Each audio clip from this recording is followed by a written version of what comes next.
So this is the dream, the next big thing in foiling, downwinders. At least it seems like that when you look at YouTube and see all these videos of people going on 40 kilometers downwinders, you know, nice, strong wind swell in Hawaii or crazy places. And it looks so easy, it looks so free, it looks so cool. But what do you really need to do to get there? Is it really the next big thing in foiling? Or is it just a niche that is just for the pros and the people living in special places? I'm gonna try to find out in this video. If you do like my content, please subscribe and like my video. I'd appreciate it. Welcome to Wind Addict.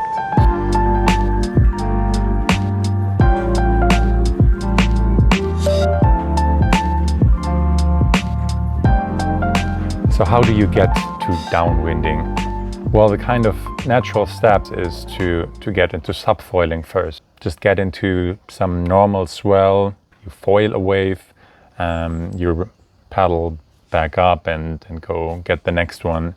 And ideally at some point you pump between waves and connect them, but all in one spot, right? So that's the first thing to master. My idea was to, just learn that directly without having any stand-up paddling experience, and that was a bad idea, I can tell you. I got this 120 liter board for subfoiling, and without a wing in your hand, that is incredibly tippy and very unstable. It's a completely different ball game if you don't have the power of the wind in your hand. So actually, probably for just learning how to subfoil, I should have gotten an even bigger board, even though that wouldn't fit well in my car, so that's another problem. And so just for that, I'm already making it hard on myself with this smallish board, and that's not nowhere close to a downwind board, with these very narrow shapes. So even that, when there's chop and like this kind of chaotic wind chop that we typically get here, it's incredibly hard. I fall in all the time. So I got a inflatable stand-up paddle board. Also, these you can get very cheap on discount sometimes, and try to get more comfortable on that first with the paddling in a straight line and trying to catch some waves with that. Overall, the waves here in summer in the few spots that we have where you get waves, they tend to be not very good. I had to switch my spot, the sun was hitting my face.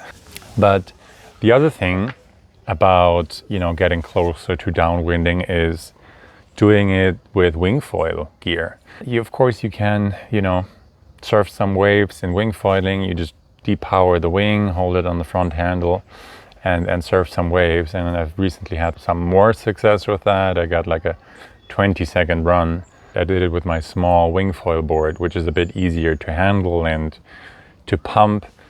But I need to be able to do this even on bigger boards, downwind boards or bigger. My subfoil board is bigger. And then you need to be able to connect waves for much longer than 20 seconds to do downwind runs. So what I did is I went out with my Gong Zuma subfoil board, wing foiling. I went upwind a lot with my wing, and then tried to do a bit of a downwinder for, I had about a kilometer and a half or so that I was able to go upwind.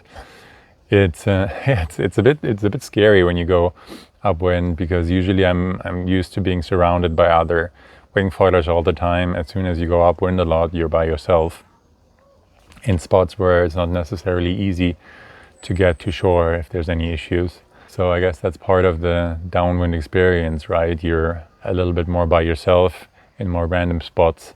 Then I tried to downwind with the bigger board in fairly light wind, so the wind swell wasn't very big. And let me tell you, it was hard. It was hard. Like, you always hear about with downwinding that you need to be able to read the waves. And when it comes to reading waves, I'm illiterate. I cannot do it. I slow down so much. My pumping is inefficient.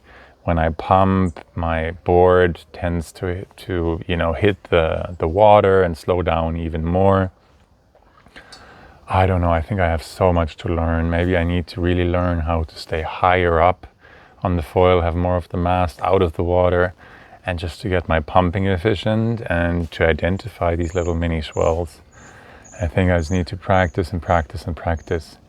And yeah, I think this wing foiling approach is a good start for me, because if there's no swell and my balance and paddling skills are so shitty with subfoiling, that's the only way I can get closer to that.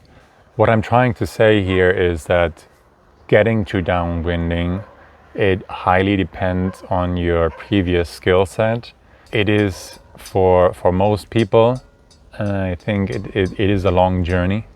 Hopefully by next year, I will be good enough to try out a more downwind oriented board. And so one thing I was thinking, even when I'm good at subfoiling, or when I can do like downwinders with a wing in my hand, I will still be far away from the level of the guys that do the actual downwinders. So how could I get started there? And the logistics there with the start and stopping point, having two cars, always needing, someone else to be able to do that, that could be a roadblock in making progress. So one thing I thought of is Gong has these inflatable downwind boards, the Hype Crusader. They're also cheaper than the rigid downwind boards, which is nice. Here where I live, we have this train going directly along the sea, basically connecting one beach town to the next. If I have an inflatable downwind board and the foil and the paddle in the same backpack, I could park my car here at my main spot. I could get on the train, ride a couple of stops to a beach town that is further upwind, pump up the downwind board. I probably would need a fairly compact, lightweight pump, pack the big backpack, the pump up in a smaller waterproof backpack, and then get going from there. And then I can, make these runs as short or long as I want to. I don't depend on someone else. The wind goes all the way to shore here. I don't need to go too far out to be able to downwind. So yeah, that's kind of my idea. Let me know what you think of it. Downwinding, it's an exciting new possibility in foiling. It's kind of the natural evolution. It's unfortunately something that will, for me, compete with wing foiling, because you need to do it on days when there's wind. But it will be a nice thing to mix it up and something to do occasionally that's just different, and it gives you a lot of freedom, and that allows you to explore a little bit more and see different parts of the coast. Thanks for watching. I'll see you guys in the next one.